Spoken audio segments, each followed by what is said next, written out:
आप सबको जय मसीह की Bible stories Hindi YouTube channel पर आप सबका स्वागत है।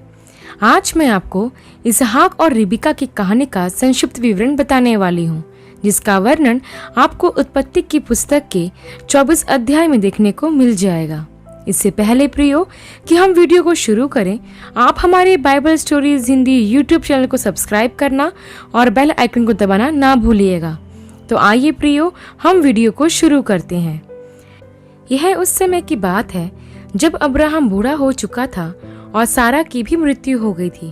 तब अब्राहम अपने बेटे इसहाक के विवाह के विषय में विचार करने लगा, क्योंकि वह चाहता था कि उसके कुटुंब की किसी स्त्री के साथ इसहाक का विवाह कराया जाए। वह नहीं चाहता था कि कोई अन्य जाति स्त्री उसके बेटे की पत्नी बने। इसलिए उसने अपने सबसे विश्वास योग्य दास को, जिसे उसने अपने घर का भंडारी भी बनाया था, अपने पास बुलाकर उसका हाथ अपनी जांघ के नीचे रखवाया और उससे इस बात की शपथ खिलवाई कि तू मेरे पुत्र इसहाक के लिए कनानियों में से जिनके बीच मैं रहता हूँ कोई स्त्री न लाना, परंतु मेरे कुटुंबियों के पास मेरे देश में जाना और वहां से मेरे पुत्र इसहाक के लिए पत्नी लेकर आना। तब उस दास ने अब्राहम से कहा, यदि वह स्त्री इस देश में मेरे साथ न आना चाहे तो क्या मुझे तेरे पुत्र को उस देश में जहां से तू आया है ले जाना पड़ेगा? तब अब्राहम ने उससे कहा, सावधान रहे, मेरे पुत्र को वहां कभी न ले जाना। स्वर्ग का परमेश्वर यहोवा, जिसने मुझे मेरे पिता के घर से और मेरी जन्मभूमि से ले आया है, उसने कहा है कि मैं यह देश तेरे वंश को दूंगा, और वही परमेश्वर तेरे आगे अपने दूत को भेजेगा कि तू मेरे पुत्र के लिए वहां से स्त्री ले आए। और यदि वह स्त्री तेरे साथ आना ना चाहे तो तू अपनी शपथ से छूट जाएगा, परंतु मेरा पुत्र वहां कभी ना जाएगा। तब उस दास ने अब्राहम की जांघ के नीचे हाथ रखकर इस विषय की शपथ खाई। प्रियो, अब्राहम यदि चाहता तो जिस देश में वह रह रहा था वहीं की किसी स्त्री को अपने पुत्र इसहाक की पत्नी बना देता, लेकिन उसने ऐसा बिल्कुल नहीं किया। वह यही चाहता था कि उसके पुत्र का विवाह उसके ही कुटुंब में हो, और इसलिए उसने अपने सबसे विश्वास योग्य दास को इस महत्वपूर्ण काम के लिए चुन लिया, ताकि वह जाकर इसहाक के लिए पत्नी ले आए। प्रियो, आज की पीढ़ी के लिए यहाँ पर एक महत्वपूर्ण सबक है। आज के समय में बहुत से मसीही लोग अन्य जाति लोगों में विवाह कर रहे हैं। अन्य जाति लड़के या लड़की से विवाह करते समय लोग इस बात की दलील देते हैं कि शादी करके वह उस अन्य जाति लड़के या लड़की को विश्वास में ला लेंगे। प्रियो, विवाह के बाद वह लड़का या लड़की विश्वास में आएगा या नहीं यह तो नहीं पता, लेकिन इतना जरूर कह सकती हूँ कि जितने लोग ऐसा सोचते हैं वे जरूर विश्वास से भटक गए हैं। आपने सुलेमान राजा के बारे में तो पढ़ा ही होगा। वह राजा जो बुद्धि से परिपूर्ण था और परमेश्वर ने उसे मान, सम्मान और प्रतिष्ठा यहाँ तक दिया था कि उसके जैसा दुनिया में आज तक कोई राजा ना हुआ। लेकिन अन्य जाति स्त्रियों से विवाह करने के कारण उसका व उसके राज्य का पतन हो गया और वह परमेश्वर से दूर हो गया। इसलिए वचन में हमें यह कहा गया है कि हम असमान जुए में ना जूतें, अर्थात अन्य जाति स्त्री या पुरुष से विवाह ना करें, क्योंकि वह विश्वास में आएगा या नहीं ये तो नहीं पता, लेकिन वह आपको आपके परमेश्वर से दूर जरूर कर देगा। हाँ, यदि कोई लड़का या लड़की प्रभु पर विश्वास करते हैं और उसके घर वाले विश्वास ना करते हों तो बात अलग है, लेकिन मैं आपको बस इतना कहना चाहती हूँ कि जिस भी लड़के या लड़की से आप विवाह करने जा रहे हैं उसके जीवन में परमेश्वर का भय होना और प्रभु यीशु पर विश्वास होना जरूरी है।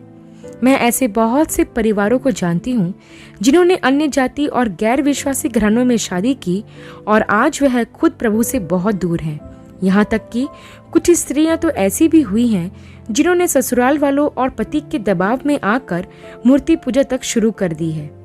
ऐसे लोग जो यह सोचकर चलते हैं कि वह अपने विश्वास से दूसरों को बचा लेंगे, मैं उनसे कहती हूँ कि पहले वह अपने आप को बचा लें, फिर दूसरे की सोचें। तब इस घटना में हम आगे देखते हैं प्रियो कि अब्राहम से आज्ञा पाकर उसका दास बहुत सी बहुमूल्य वस्तुएं भेंट के लिए अपने साथ लेकर चल दिया और मेसोपोटामिया में नाहोर के नगर पहुंचा। तब उसने अपने ऊंटों को नगर के बाहर एक कुएं के पास बिठाया।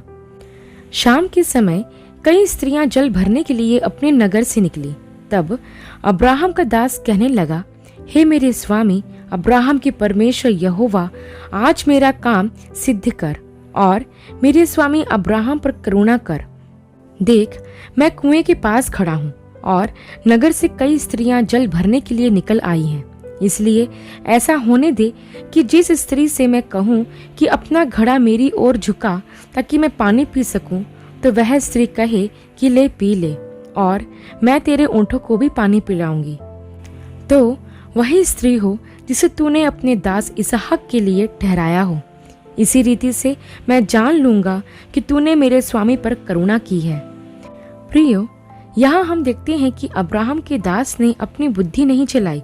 उसने यह नहीं सोचा कि मेरे स्वामी ने यह काम मुझे सौंपा है तो मैं अपने हिसाब से किसी भी स्त्री को इसहाक की पत्नी बनाने के लिए ले चलूं, बल्कि यहाँ उसने परमेश्वर की अगुवाई मांगी कि प्रभु, जो स्त्री तूने ठहराया है उसका यह चिन्ह मुझे दिखा।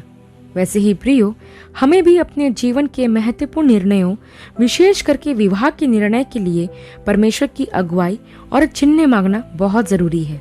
तभी हम एक सही मार्गदर्शन में आगे बढ़ सकते हैं। हमें अपनी बुद्धि नहीं चलाना है या मन मुताबिक कोई काम नहीं करना है। जैसा नीति वचन 3 अध्याय के 5वें और 6वें वचन में भी लिखा है कि तू अपनी समझ का सहारा ना लेना, वरन संपूर्ण मन से यहोवा पर भरोसा रखना, तो वह तेरे लिए सीधा मार्ग निकालेगा। हाँ प्रियो, हर बात में प्रभु की अगुवाई पाना बहुत जरूरी है, तभी वह परमेश्वर हमारे लिए सीधा मार्ग निकालेगा। जैसा हम इस घटना में आगे देखते भी हैं कि जब अब्राहम का दास यह सब सोच ही रहा था, तब रिबका, जो अब्राहम के भाई नाहोर के जन्माए मिल्का के पुत्र बतूएल की बेटी थी, वह अपने कंधे पर घड़ा लिए हुए आई। प्रियो, रिबका बहुत सुंदर और कुमारी थी। उसने कभी किसी पुरुष का मुंह ना देखा था और वह कुएं के पास आई और कुएं में उतरकर अपना घड़ा भर लाई। तब वह दास दौड़कर उसके पास गया और कहा, अपने घड़े का पानी मुझे पिला दे। तब रिबका उससे कहने लगी, हे मेरे प्रभु, ले पी ले। और रिबका ने घड़ा उतार कर उस दास को पानी पिला दिया। जब वह दास पानी पी चुका तो रिबका कहने लगी, मैं तेरे ऊँटों के लिए भी तब तक पानी भर लाऊंगी जब तक वे पी ना चुके। तब वह तुरंत अपने घड़े के जल को हौद में उड़ेलकर फिर कुएं पर भरने को दौड़ गई और उसके सब ऊँटों के लिए पानी भर दिया। अब्राहम का दास चुपचाप अचंभे के साथ उसकी ओर ताकता हुआ यह सोचने लगा कि यहोवा ने मेरी यात्रा को सफल कर दिया है। प्रियो, जब भी हम परमेश्वर से प्रार्थना में उसकी सहायता एवं मार्गदर्शन को मांगते हैं तो वह हमारी सहायता करने से प्रसन्न होता है, जैसा उसने अब्राहम के दास की सहायता की। प्रियो, उस दास ने इसहाक के लिए एक ऐसी पत्नी मांगी जो मेहनती हो तथा जो दूसरों के लिए निस्वार्थ प्रेम दिखाती हो, क्योंकि आप जानते हैं कि ऊंट एक बार में 200 लीटर पानी पीते हैं।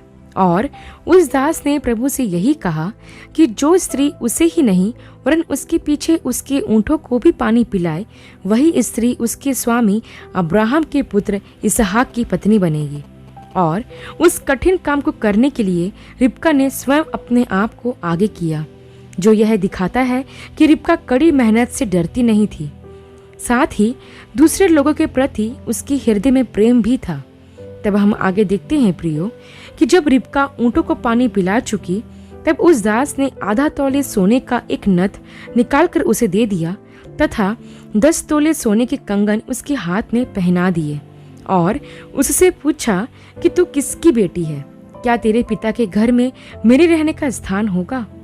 तब रिबका ने उत्तर दिया कि मैं नाहोर के जन्माए मिल्का के पुत्र बतूएल की बेटी हूँ और हमारे यहाँ तेरे तथा तेरे ऊँटों के ठहरने का बहुत स्थान है। तब उस दास ने सिर झुकाकर परमेश्वर यहोवा को दंडवत किया और कहा कि धन्य है मेरे स्वामी अब्राहम का परमेश्वर यहोवा, जिसने अपनी करुणा और सच्चाई को मेरे स्वामी पर से नहीं हटाया और मुझे ठीक मार्ग पर चलाकर मेरे स्वामी के भाई बंधुओं के घर पहुंचा दिया है। तब रिबका दौड़कर अपने माता के घर गई और उसको सारा वृतांत बता दिया। तब लाबान ने, जो रिबका का भाई था, बाहर जाकर उस दास को अंदर बुलाया और कहा कि मैंने तेरे व तेरे ऊँटों के लिए स्थान तैयार कर दिया है। जब वह दास रिबका के घर में गया तो रिबका के पिता ने उसके आगे जलपान रखा, परंतु उसने कहा कि मैं तब तक कुछ नहीं खाऊंगा जब तक मैं अपने यहाँ आने का कारण न बता दूं। तब उस दास ने रिबका के माता पिता तथा भाई को अब्राहम के विषय में सब बताया कि उसी ने मुझे इसहाक के लिए पत्नी लाने को भेजा है, और उसने यह भी बताया कि यहोवा का दूत ही मुझे यहाँ तक ले आया और मेरी प्रार्थना के बाद मुझे चिन्ह भी दिखाया कि जो स्त्री मुझे और मेरे ऊँटों को पानी पिलाएगी वही स्त्री इसहाक की पत्नी होगी। इस प्रकार मुझे रिबका मिली, और यदि अब तुम मेरे स्वामी के साथ कृपा करो और सच्चाई का व्यवहार करना चाहते हो तो मुझे बताओ। ऐसा उस दास ने बतूएल और लाबान से कहा। तब बतूएल और लाबान ने यह सब सुनकर उत्तर दिया कि यह यहोवा ही की ओर से आज्ञा है, इसलिए हम कुछ नहीं कहेंगे। रिबका तेरे सामने है, उसी से पूछकर उसे ले जा। यहाँ हम देखते हैं प्रियो कि रिबका का परिवार भी यहोवा परमेश्वर का भय मानता था, इसलिए परमेश्वर उस दास को रिबका के घर ले गया ताकि रिबका को वह इसहाक की पत्नी बनाने के लिए ले जाए। तब हम देखते हैं प्रियो कि इन सब बातों के पश्चात उस दास ने फिर यहोवा को दंडवत किया और जो वस्तु वह लाया था उसमें से सोने रुपए के गहने और वस्त्र निकालकर रिबका को दिया, तथा उसके माता पिता व भाई को भी उसने बहुमूल्य वस्तुएं भेंट स्वरूप दी। तब वह वहां रात बिताकर अगले दिन तड़के उठकर कहने लगा कि मुझे अपने स्वामी के पास जाने के लिए विदा करो। तब रिबका के भाई और माता ने कहा कि कन्या को कुछ और दिन हमारे साथ रहने दे, लेकिन उस दास ने कहा कि मुझे मत रोको, मुझे विदा करो ताकि मैं अपने स्वामी के पास जाऊं। तब उन्होंने कहा कि हमें कन्या को बुलाकर उससे पूछने दे कि हम देखें वह क्या कहती है। तब उन्होंने रिबका से पूछा कि क्या तू इस पुरुष के साथ जाना चाहती है? तो रिबका ने कहा, हाँ, मैं जाना चाहती हूँ। तब उन्होंने रिबका और उसकी धाया और अब्राहम के दास तथा उसके साथियों को विदा किया और रिबका को आशीर्वाद दिया कि वह हजारों लाखों की आदिमाता हो तथा उसका वंश अपने बैरियों के नगरों का अधिकारी हो। तब रिबका अपनी सहेलियों समेत अब्राहम के दास के पीछे हो ली। इस प्रकार वह दास रिबका को साथ लेकर चल दिया। प्रियो, क्या आपने कभी सोचा है कि जब अब्राहम का दास और रिबका लंबी यात्रा में थे तो उन्होंने क्या बातें की होंगी? मुझे यकीन है कि रिबका ने उस दास से इसहाक के बारे में ही बात की होगी। क्या आपने कभी यह सोचा है कि हमारी लंबी यात्रा में पवित्र आत्मा हमसे क्या बात करना चाहता है? प्रियो, मैं आपको बताना चाहती हूँ कि पवित्र आत्मा हमारे जीवन के सफर में सिर्फ यीशु मसीह की ही बात करना चाहता है, किसी धर्म सिद्धांत की नहीं, स्वर्ग की नहीं, सिर्फ यीशु की। क्या आप उस मुक्तिदाता उद्धारकर्ता के विषय में सुनना चाहते हैं? क्या आपके अंदर यह अभिलाषा है कि आप प्रभु यीशु के बारे में और अधिक जानें? यदि है तो पवित्र आत्मा जरूर आपकी सहायता करेगा। प्रियो, यह थी इसहाक और रिबका के विवाह की संपूर्ण घटना का संक्षिप्त विवरण। प्रियो, अंत में मैं बस इतना कहना चाहती हूँ कि अपने बच्चों का विवाह कभी भी अन्य जाति में ना कराएं।